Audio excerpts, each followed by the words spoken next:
Православните верници денеска го слават денот на светата маченица Марина, или помеѓу нив позната како Огнена Марија. Светата маченица Марина, или кај народот позната како Огнена Марија, е родена во Антиохија Писидиска од незнабожечки родители.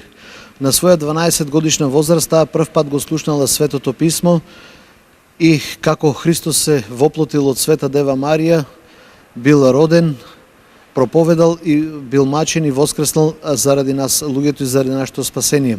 Од тогаш таа посакала својот живот да го посвети на Христа, ниту да се омажи, ниту пак во светот да живее.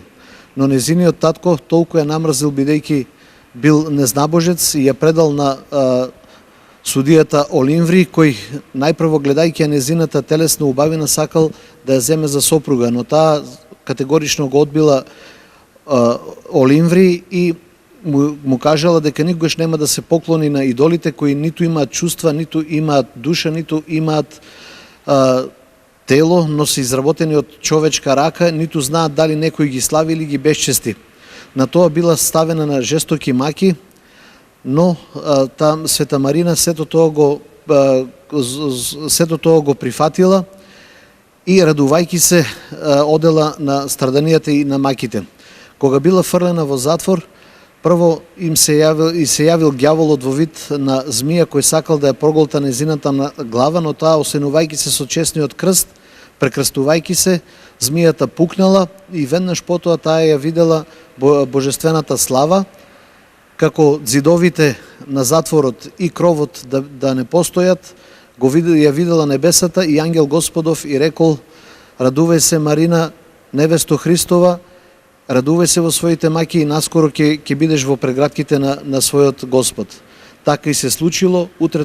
Утредента кога дошле мачителите повторно да ја мачат, ја виделе светата маченица Марина исцелена од сите маки, од сите рани, од сите болести, како ништо да не се случило.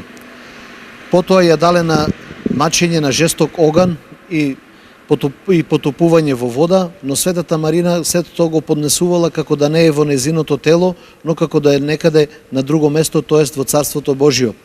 Тогаш било осудена на исекување на главата и светата маченица Марина така го завршила својот земен живот, предавајќи ја својата душа на Христа, а телото на земјата.